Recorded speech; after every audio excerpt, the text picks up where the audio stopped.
এখন প্রশ্ন হলো, এই যে 59 জন বিধায়কের সমর্থনেই কি সার্বিকভাবে মমতার হাত থেকে তৃণমূলের মালিকানা দাবি করতে পারেন ঋতব্রত?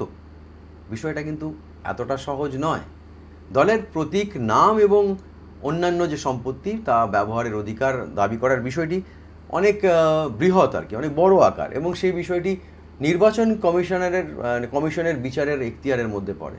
যদি ঋতব্রতরা নিজেদের আসল তৃণমূল বলে দাবি করেন, তাহলে নির্বাচন কমিশন পুরো বিষয়টি খতিয়ে দেখবে। নির্বাচন কমিশন সেক্ষেত্রে দলের সব বিধায়ক, সাংসদ, এমনকি পদাধিকারীদের মতামত জানতে চাইবে। আসল তৃণমূল হিসেবে তারা কাকে স্বীকৃতি দিতে চান, সেই মতামতের ভিত্তিতে চূড়ান্ত সিদ্ধান্ত নেবে নির্বাচন কমিশন। যদিও সেই সিদ্ধান্তকেও চ্যালেঞ্জ করা যায় আদালতে। সেই দড়ি টানাটানির গল্প ভবিষ্যতের জন্য তোলা রইল আর কি। হলে দেখব, তখন বলবো, তখন আবার নতুন করে প্রতিবেদন তৈরি করব। তৃণমূলে আজকের লড়াইটা ক্ষমতা দখলের নয়, লড়াইটা উত্তরাধিকারের। আর ইতিহাস বলছে, উত্তরাধিকার নিয়ে শুরু হওয়া যুদ্ধ সাধারণত সবচেয়ে দীর্ঘস্থায়ী হয়।